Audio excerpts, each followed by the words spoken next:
गणेश जी विघ्न विनाशक व शीघ्र प्रसन्न होने वाले देवता हैं। अगर कोई सच्चे मन से गणेश जी की वंदना करता है तो गौरी नंदन तुरंत प्रसन्न होकर उसे आशीर्वाद प्रदान करते हैं। वैसे भी गणेश जी जिस स्थान पर निवास करते हैं, उनकी दोनों पत्नियां रिद्धि तथा सिद्धि भी उनके साथ रहती हैं। उनके दोनों पुत्र शुभ व लाभ का आगमन भी गणेश जी के साथ ही होता है। कभी कभी तो भक्त भगवान को असमंजस में डाल देते हैं। पूजा पाठ व भक्ति का जो वरदान मांगते हैं वह निराला होता है। काफी समय पहले की बात है, एक गांव में एक अंधी बुढ़िया रहती थी। वह गणेश जी की परम भक्त थी। आँखों से भले ही दिखाई नहीं देता था, परंतु वह सुबह शाम गणेश जी की बंदगी में मग्न रहती। नित्य गणेश जी की प्रतिमा के आगे बैठकर उनकी स्तुति करती, भजन गाती व समाधि में लीन रहती। गणेश जी बुढ़िया की भक्ति से बड़े प्रसन्न हुए। उन्होंने सोचा, ये बुढ़िया नित्य हमारा स्मरण करती है, परंतु बदले में कभी कुछ नहीं मांगती। भक्ति का फल तो उसे मिलना ही चाहिए। ऐसा सोचकर गणेश जी एक दिन बुढ़िया के सम्मुख प्रकट हुए तथा बोले, माई, तुम हमारी सच्ची भक्त हो। जिस श्रद्धा व विश्वास से हमारा स्मरण करती हो, हम उससे प्रसन्न हैं। अतः तुम जो वरदान चाहो हमसे मांग सकती हो।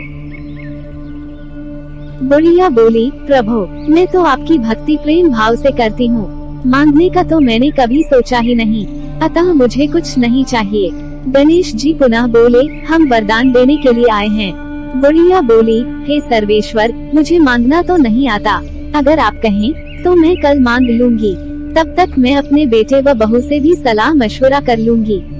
गणेश जी कल आने का वादा करके वापस लौट गए। बुढ़िया का एक पुत्र व बहू थे। बुढ़िया ने सारी बात उन्हें बताकर सलाह मांगी। बेटा बोला, माँ, तुम गणेश जी से ढेर सारा पैसा मांग लो, हमारी गरीबी दूर हो जाएगी, सब सुख चैन से रहेंगे।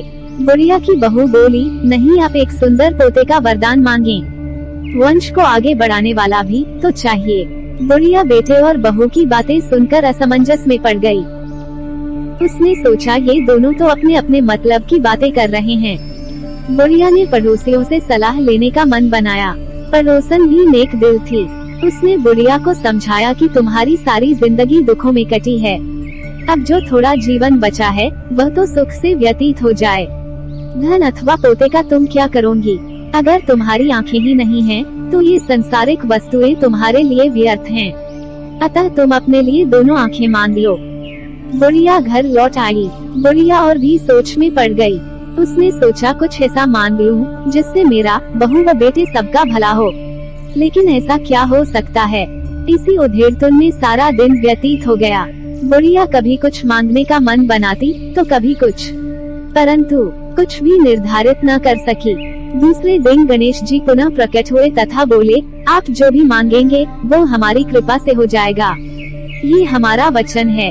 गणेश जी के पावन वचन सुनकर बुढ़िया बोली, हे गणराज, यदि आप मुझसे प्रसन्न हैं, तो कृपया मुझे मन इच्छित वरदान दीजिए। मैं अपने पोते को सोने के गिलास में दूध पीते देखना चाहती हूँ। बुढ़िया की बातें सुनकर गणेश जी उसकी सादगी व सरलता पर मुस्कुरा दिए। बोले, तुमने तो मुझे ठग ही लिया है। मैंने तुम्हें एक वरदान मांगने के लिए बोला था, परंतु तुमने तो एक वरदान में ही सब कुछ मांग लिया। तुमने अपने लिए लंबी उम्र तथा दोनों आँखें मांग ली हैं। बेटे के लिए धन व बहू के लिए पोता भी मांग लिया।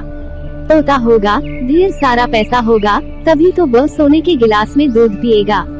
पोते को देखने के लिए तुम जिंदा रहोगी, तभी तो देख पाओगी। अब देखने के लिए दो आँखें भी देनी ही पड़ेंगी। फिर भी वह बोले, जो तुमने मांगा वे सब सत्य होगा। यूं कहकर गणेश जी अंतर्ध्यान हो गए।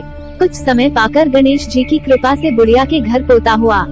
बेटे का कारोबार चल निकला तथा बुढ़िया की आंखों की रोशनी वापस लौट आई।